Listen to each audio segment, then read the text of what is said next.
¿Qué tal? Buen día, soy la doctora Karen Stacy Martínez Serrano. Soy médico radiólogo con alta especialidad en radiología pediátrica. El día de hoy titulé esta charla Escroto agudo más allá de la torsión testicular en pediatría, ya que me gustaría compartir con ustedes pues otras causas que pueden condicionar dolor. Y pues me gustaría también dar un agradecimiento al comité organizador del 8º Congreso de Imagenología, en especial a la doctora Sara Solórzano. Bien. El escroto pediátrico se debe examinar con un transductor lineal y de alta frecuencia, de preferencia en pacientes niños y adolescentes podemos utilizar transductores entre 5 y 12 MHz, y en niños que son más pequeños como recién nacidos, lactantes o incluso en pacientes de mayor edad que estemos sospechando que existan testículos atróficos, podemos utilizar el transductor en palito de hockey. Es indispensable que se haga una evaluación rutinaria para poder reconocer las diferencias entre el tamaño, ecogenicidad y contenido intraescrotal de ambos testículos. Me gustaría aquí comentar que nosotros como radiólogos, cuando se nos expone el caso clínico, no va a ser posible que podamos diferenciar entre los pacientes que van a requerir un tratamiento médico conservador y aquellos pacientes que van a requerir una cirugía de urgencia. Por lo tanto, generalmente se tiene que hacer una evaluación por ultrasonido. El testículo, según el grupo etario, pues van a variar algunas características. Los pacientes que son pequeñitos, recién nacidos, por ejemplo, lactantes, el tamaño testicular va a ser menor. Entonces podemos encontrar un eje máximo hasta de 10 milímetros en longitudinal y de manera normal podemos no encontrar el epidídimo y el mediastino testicular. Los pacientes púberes ya van a tener un mayor aumento en el tamaño, pueden medir entre 3 y 5 centímetros de longitudinal los testículos, y de manera normal ya vamos a encontrar en estos pacientes tanto el epidídimo como el mediastino testicular. Recordemos que hay una relación directa entre el volumen testicular y el flujo testicular. Por lo tanto, todos aquellos pacientes que tengan menos de un cc de volumen testicular, o sea, todos los pacientes pequeñitos, probablemente, aunque optimicemos los parámetros del Doppler, no vamos a percibir el flujo ni por modo Doppler color ni por modo Doppler power.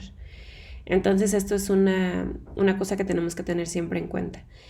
Y pues bueno, generalmente la falta del flujo va a ser simétrico y se considera normal, como les comento, en pacientes con volúmenes testiculares menores de 1 cc. Las indicaciones más comunes del ultrasonido testicular en niños, yo diría que va a depender de la edad, pero de manera general va a ser escroto agudo, tumoraciones, localización testicular y hernias. No existen contraindicaciones para realizar este estudio, sobre todo porque no se exponen a radiación ionizante, que es algo que cuidamos mucho en el paciente pediátrico. Pero bueno, existen limitaciones que pueden ser operador dependiente según la expertise que tenga el radiólogo que evalúa. Como definición, tenemos que el síndrome de escroto agudo en el niño se denomina un conjunto de padecimientos que se caracteriza por un dolor escrotal agudo que puede estar o no acompañado de signos inflamatorios. Esta definición la saqué de la guía de práctica clínica del niño y adolescente con diagnóstico de escroto agudo.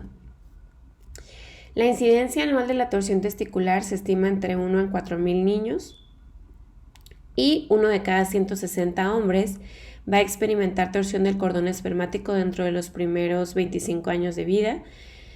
Recordemos que después de los 25 años de vida el riesgo de torsión testicular o del cordón espermático como tal es muy baja, ¿no?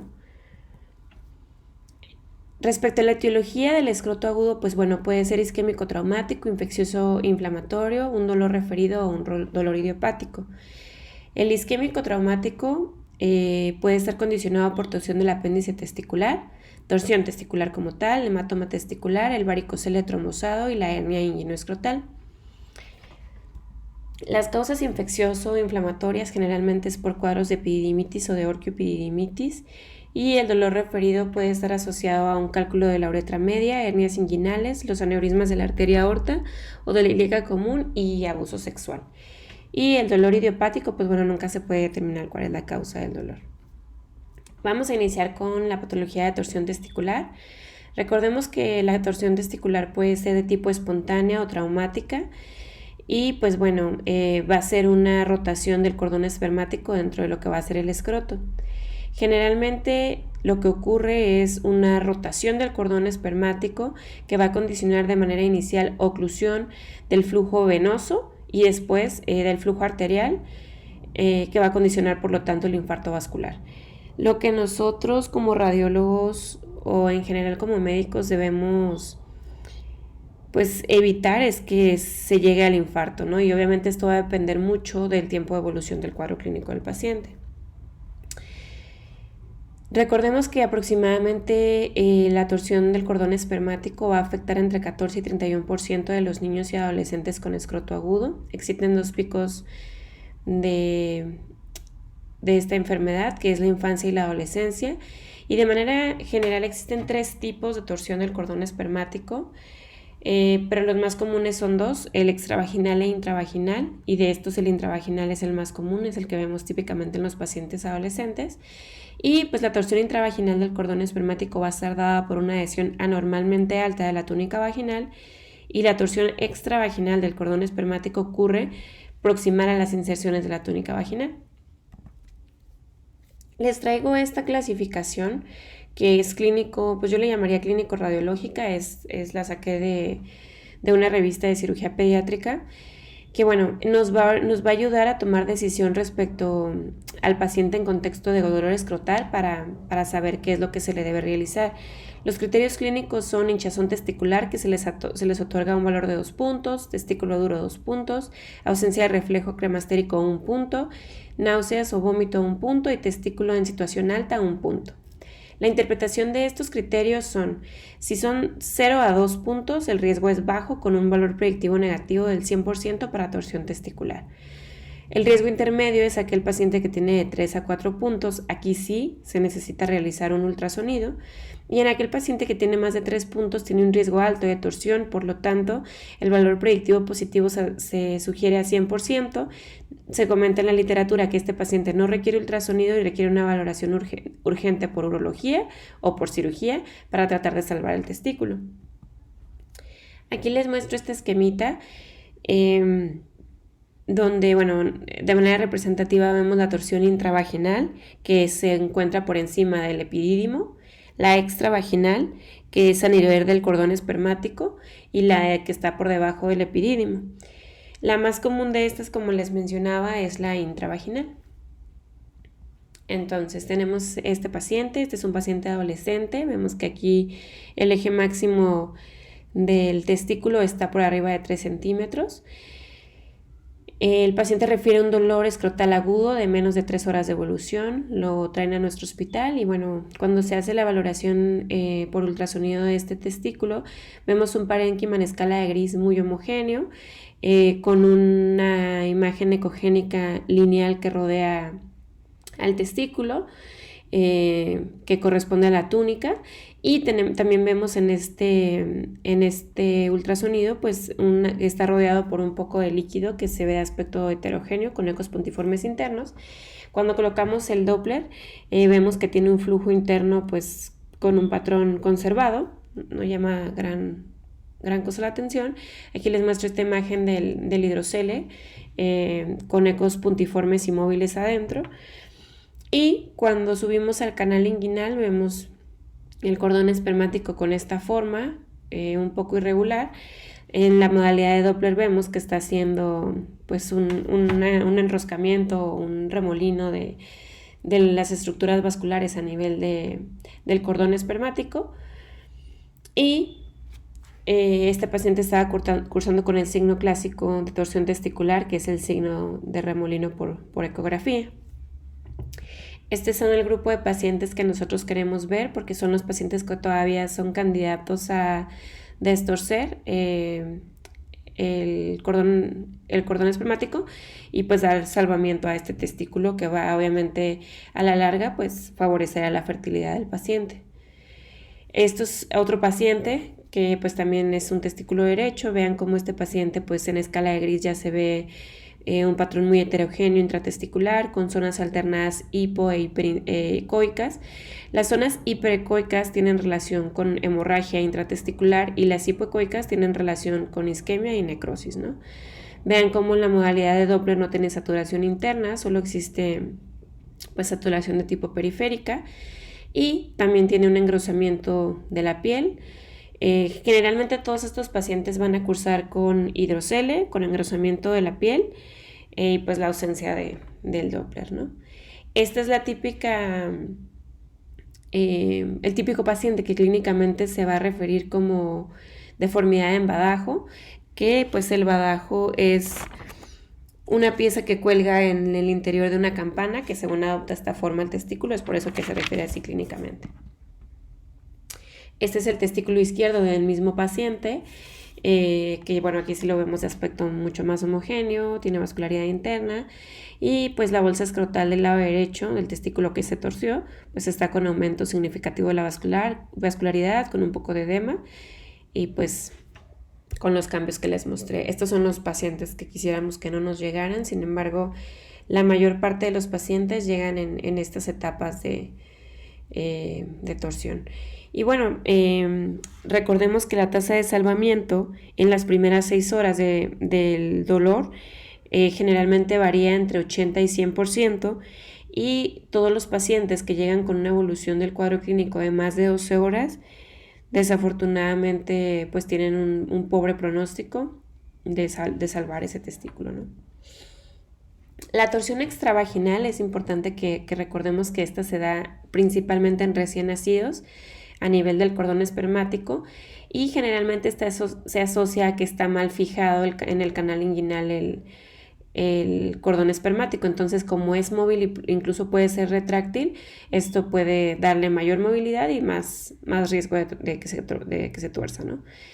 Este es un paciente pues, que tenía un mes de vida, que la mamá nota un aumento de volumen en la región inguinal y lo trae a valoración.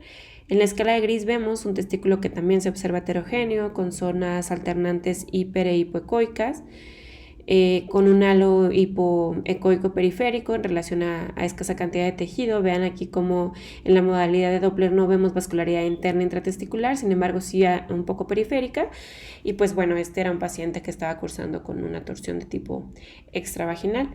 Aquí les muestro el testículo izquierdo, que estaba pues adecuadamente en tamaño y ecogenicidad y comparativamente con el testículo del lado derecho. La siguiente patología que les quiero comentar es la torsión del apéndice testicular. Recordemos que este es el apéndice testicular hidatídica de Morgagni, ese es el nombre que recibe. Generalmente lo vamos a encontrar anatómicamente localizado en un polo superior del testículo.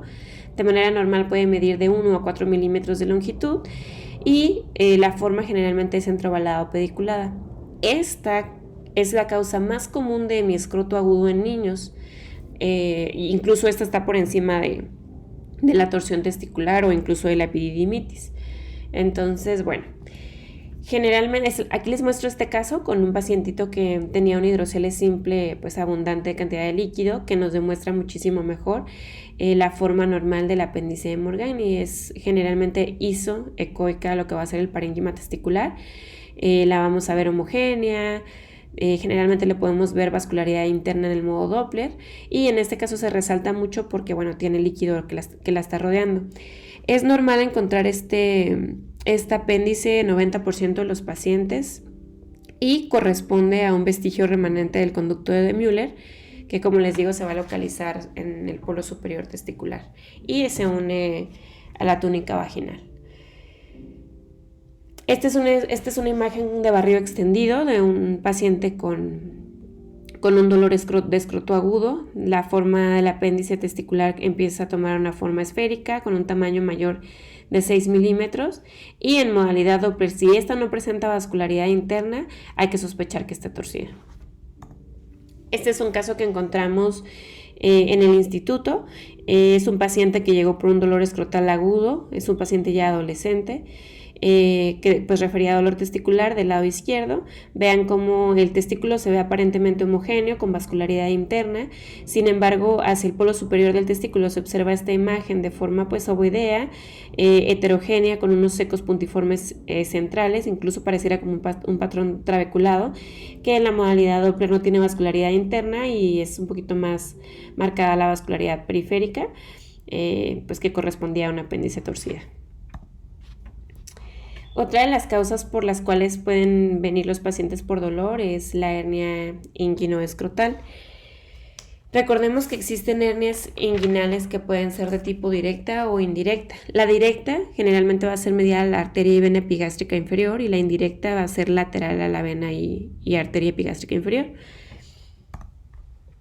Y pues no es común, no es poco común que encontremos hernias en los pacientes pediátricos. Esta es una evaluación de un paciente en el canal inguinal izquierdo, donde si observamos en reposo, pues se observa como un defectito, pero en Valsalva se marca muchísimo más el defecto, con protrusión de parte de la grasa y pues el asa estaba adyacente, ¿no? Aquí no se alcanza a ver el asa, pero sí el contenido herniario de grasa. El varicocele es otra causa por la cual pueden requerir una atención médica a los pacientes pediátricos. Generalmente el varicocele en pediatría es la causa es idiopática. Este es un eje largo de un vaso tortuoso. Recordemos que el varicocele se da por la dilatación del plexo venoso pampiniforme, que pues drena el flujo testicular venoso. Entonces, pues cuando hay de alguna forma aumento en la presión, pues se pueden llegar a dilatar estos vasos. Este es un eje corto, vemos el testículo y vemos múltiples vasos, trayectos vasculares que están adyacentes al borde testicular, pues que corresponden a vasos dilatados. Aquí encontramos que pues la evaluación se puede realizar como en el adulto. Es difícil que en los pacientes pediátricos podamos pararlos, no siempre los paramos, sobre todo pues a mayor edad es más fácil, pero en más chiquitos pues a veces no es posible hacerlo. Vemos aquí en escala de grises el plexo pampiniforme. Siempre es importante que se evalúe en escala de grises también es las estructuras vasculares, porque pues en algunas ocasiones podemos encontrar trombosis. Y pues vamos a medir el diámetro. En este caso la imagen del lado izquierdo corresponde a un diámetro de 2 y ya con Valsalva aumenta hasta 3.3. Es mucho más evidente la dilatación muchas veces en el modo Doppler, porque vemos el flujo pues muy aumentado. En reposo, como vemos en la imagen inferior izquierda, pues sí se ve un flujo lento, algunos vasos no perciben el Doppler. Sin embargo, ya en maniobra de Valsalva pues ya se muestra mucho más el flujo, ¿no? Y el plexo pampiniforme del lado derecho, vemos que se ve pues mucho menos dilatado que el del lado izquierdo, ¿no? Entonces el varicocele era izquierdo. Recordemos también que el varicocele generalmente es izquierdo en la mayoría de los pacientes, hasta 99% puede llegar a ser izquierdo, y esto está dado por la anatomía. Generalmente la vena espermática izquierda entra en la vena renal en un ángulo recto, y eso condiciona pues de alguna forma más riesgo de insuficiencia venosa, y en el lado derecho entra de manera directa hacia la vena cava inferior en forma más oblicua, por lo tanto generalmente el lado izquierdo es el que se ve más afectado. Ojo, cuando veamos un varicocele del lado derecho pero izquierdo no, necesitamos descartar pues una tumoración intraabdominal que esté condicionando la obstrucción del flujo venoso a nivel de la llegada probablemente de la vena espermática hacia la vena cava inferior. Este es otro ejemplo, nada más para mostrarles el plexo pampiniforme. Vean, todos los casos que les mostré fueron izquierdos. Pues luego se ve con el trayecto o el flujo aumentado, con una dilatación significativa de los vasos, ¿no?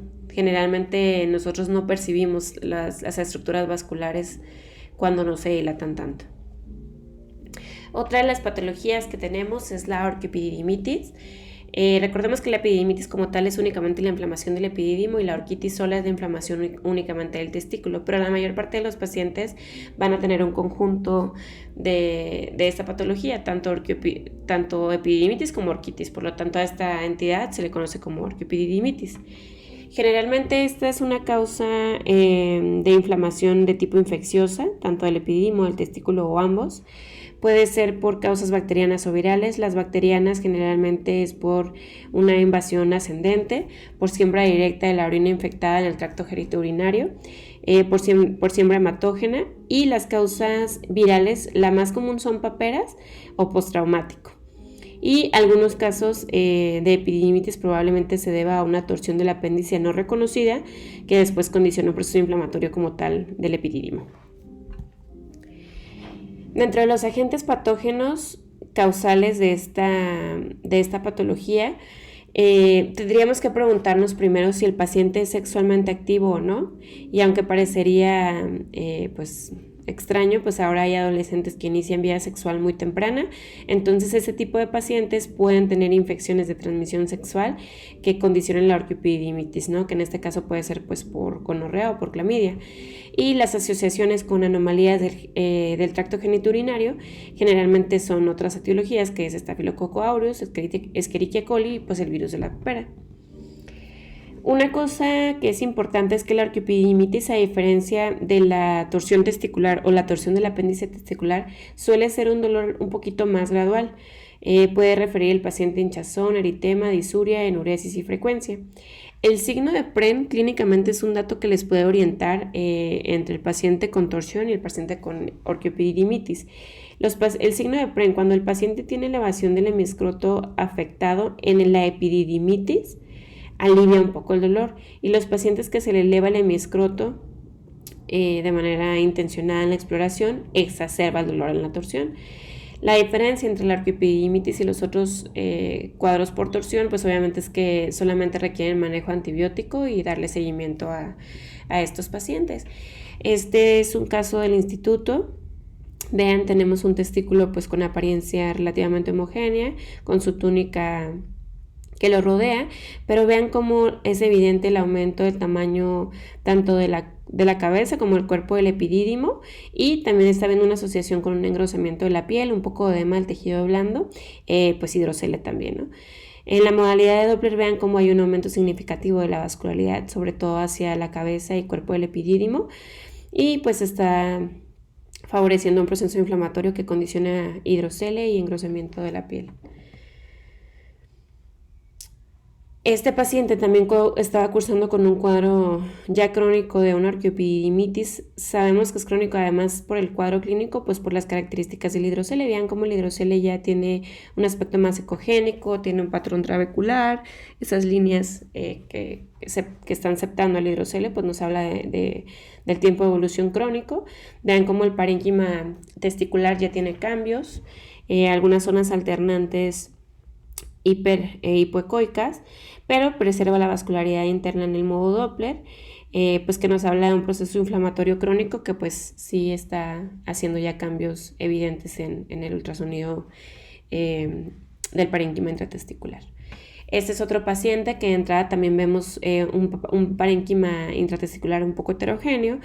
Se muestra también el engrosamiento franco del cuerpo y la cabeza del epidídimo, y pues en la modalidad de Doppler se muestra muchísimo mejor el flujo aumentado y el proceso pues inflamatorio de este cuadro, ¿no?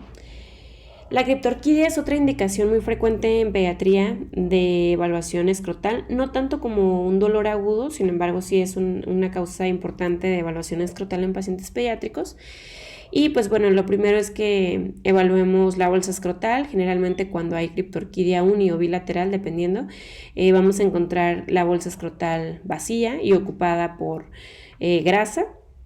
Y estamos obligados en estos casos a hacer una búsqueda intencionada de dónde está localizado el canal inguinal, el testículo, pues para determinar las características de este, ¿no? Recordemos que el testículo puede encontrarse en el trayecto desde el borde renal inferior hasta cualquier parte del canal inguinal, si no es que lo encontramos en la bolsa escrotal. Este es un ejemplo de un paciente que no estaba los testículos descendidos hacia la bolsa escrotal. Uno de ellos, el del lado izquierdo, estaba localizado en el canal inguinal en su tercio proximal, y el del lado derecho se encontraba pues en el abdomen.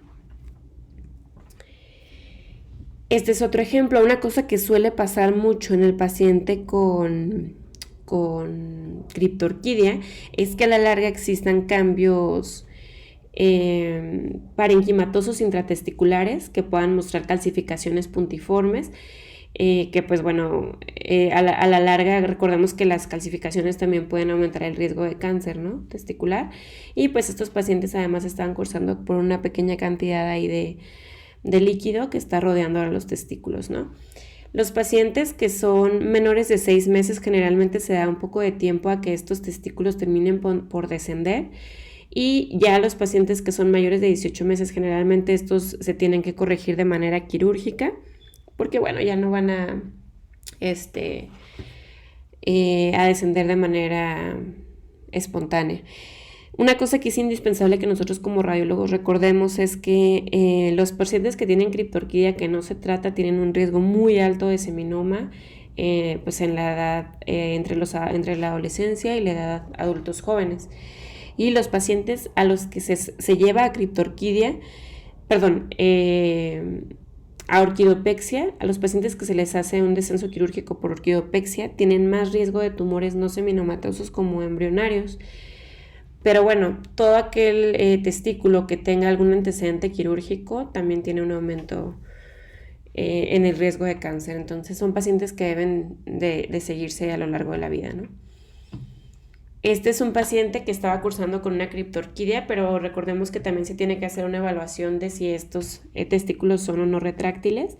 Y pues es una maniobra que hacemos generalmente apoyados del transductor. En este caso vemos en la primera imagen el testículo que está en una posición más superior, y cuando hacemos la maniobra logramos descenderlo hasta la porción media del canal inguinal, ¿no? No lo podemos llevar así hasta el escroto, pero bueno, sí es retráctil, sí es descendible. Otras causas en pediatría de dolor. Bueno, el trauma testicular es algo que puede ocurrir, es raro en niños, pero puede ocurrir. Creo que esta es una de las causas que menos dolor escrotal condiciona. Les traigo este ejemplo de un niño de 14 años que fue a un campamento y tuvo una patada por un deporte de lucha libre. Entonces recordemos que el trauma en pediatría, la causa más común es deportes de contacto directo, o incluso pues en los adolescentes que a veces adoptan juegos que son inapropiados, pueden llegar a darse alguna patada, ¿no? en la región genital. Y bueno, el trauma testicular, en este caso particularmente, lo que les muestro es la imagen, la primera flecha que vemos del lado izquierdo está marcando que hay una disrupción como tal de la continuidad de la túnica vaginal, y cambios intratesticulares como un aspecto un poco heterogéneo con una disminución significativa obviamente también de la vascularidad interna. No es que necesariamente haya ausencia como tal del flujo, pero sí vamos a encontrar pues una disminución, ¿no? Y pues esta disrupción de la túnica, de esta imagen lineal ecogénica, nos tiene que hacer sospechar obligadamente a una rotura testicular con un poco de testículo extruido por este efecto, ¿no? que se exponga. En la imagen transquirúrgica pues sí se demostró que estaba pues roto el testículo con una extrusión del parénquima testicular a través del defecto. Otra de las cosas por las cuales podemos evaluar el escroto agudo en niños son microcalcificaciones. No son tan raras encontrarlas en niños y no necesariamente se asocia a procesos infecciosos de repetición, pero es algo que sí se debe seguir porque, como les menciono, esto puede aumentar el riesgo de cáncer testicular en niños. Hay algunos otros pacientes que van a referir que sienten pues alguna tumoración o alguna bolita en la región del epidídimo, y pues los quistes del epidídimo son la causa más común de esta pues tumoración palpable, que no necesariamente es dolorosa, y generalmente pues van a ser de tipo simple. Aquí vemos dos imágenes de aspecto quístico redondas bien circunscritas que no mostraron vascularidad en el Doppler, completamente anecoicas, que bueno, condicionan discreto reforzamiento acústico posterior en relación a quistes simples de epidídimo.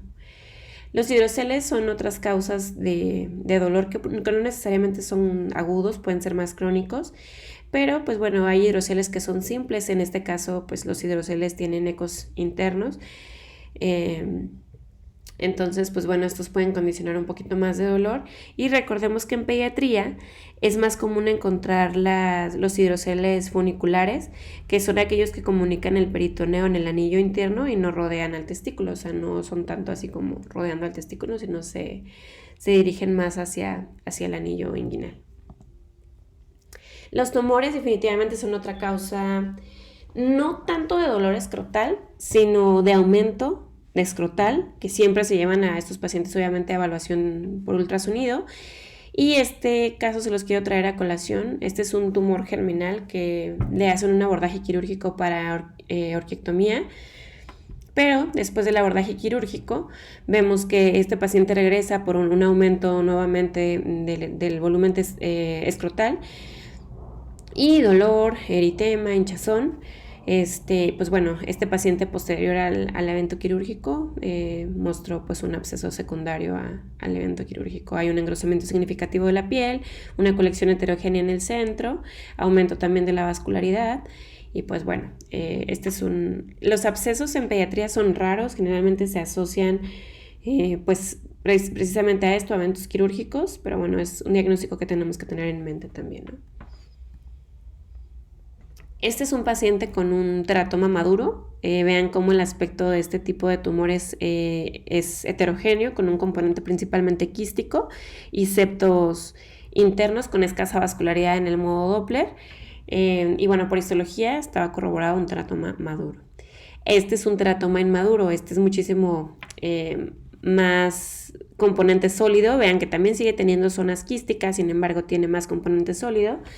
Está rodeado por una pequeña cantidad de líquido en este caso, no asocia significativa a un significativo engrosamiento de la piel y pues la vascularidad es un poquito más que en el teratoma maduro, pero bueno, también está escaso, ¿no? La vascularidad interna y periférica. Este es un tumor de saco vitelino, este es un tumor muchísimo más sólido, que tiene vascularidad interna, pero no necesariamente todos los tumores de saco vitelino suelen ser tan homogéneos. Este también es un tumor de saco vitelino, se asemeja un poco a lo que les mostraba del teratoma inmaduro, con un componente quístico y sólido mixto y pues una vascularidad escasa, pero sí puede tener vascularidad interna. Este es un paciente que también tiene un tumor testicular. Este tenía una histología de coriocarcinoma. Vean como aquí en la flecha amarilla les muestro unos ecos puntiformes que obviamente por el tamaño no producen sombra acústica y pues tienen relación con calcificaciones. Este es un paciente con un tumor de células germinales. Este es un tumor muchísimo más heterogéneo, que bueno, suelen tener calcificaciones internas, un componente sólido y pues vascularidad un poquito más significativa que los otros que les he mostrado, ¿no? Este es un tumor comprobado histológicamente que fue germinal. Y por último les traigo este caso, que es un paciente con un rhabdomiosarcoma. Este sí se ve como un tumor muchísimo más sólido, de gran tamaño. Vean cómo nos dio un diámetro máximo de 9.6 centímetros. Aquí no está viendo una adecuada interfase con el plano cutáneo. Entonces, pues bueno, estos sí, los rhabdomiosarcomas suelen por mucho tener más compromiso extratesticular de los tejidos blandos adyacentes. Incluso pues pueden tomar parte del epidídimo y pues irse por ahí hacia el canal inguinal, ¿no? Es importante que pues también se promueva dar la información a los adolescentes, sobre todo. Esta es una patología más típica de los adolescentes. Pero sí darle información a los adolescentes de que pues aunque si bien es cierto empiezan a tener cambios y aumentos de tamaño del testículo, pues no deben de ser tan significativos, ¿no? Y pues bueno, recordemos que los tumores en pediatría son raros. Esta es otra causa de evaluación escrotal por aumento de tamaño o de volumen hemiescrotal, y las causas primarias que son estos, los tumores primarios testiculares, pues bueno, son raros, pero los existen, y es mucho más común que exista una infiltración secundaria en pacientes pediátricos del testículo, por ejemplo, por causas como leucemia. Es más común encontrar infiltración secundaria de leucemia que un tumor primario en testículo. Y pues bueno, estas fueron las pues, patologías que quise compartir con ustedes. Esta es una foto de algunos de mis maestros en el Instituto Nacional de Pediatría. Ahí está el doctor Lizardo, la doctora Silva, el doctor de Uña, la doctora Solórzano, el doctor Sarmiento y el doctor Gil, el doctor Morales. Faltan por aquí el doctor Monterrosas y la doctora Beristain, que con mucho cariño los recuerdo a todos. Este es mi correo y pues espero que sea esta charla de utilidad para ustedes. Recordemos que siempre estamos de alguna forma obligados a evaluar el escroto en un paciente que llega con un dolor agudo y pues obviamente también se debe hacer una evaluación en aquel paciente que no necesariamente viene por dolor agudo, puede tener un dolor más crónico agudizado, un dolor crónico o incluso un aumento en el tamaño del hemiscroto que nos obliga a hacer una evaluación del testículo y pues de todo el componente intraescrotal. Y bueno, estas son las patologías que más hemos nosotros localizado en el instituto. Y bueno, muchísimas gracias por su atención. Cualquier duda, estoy disponible en el correo y les agradezco mucho su tiempo. Muchas gracias.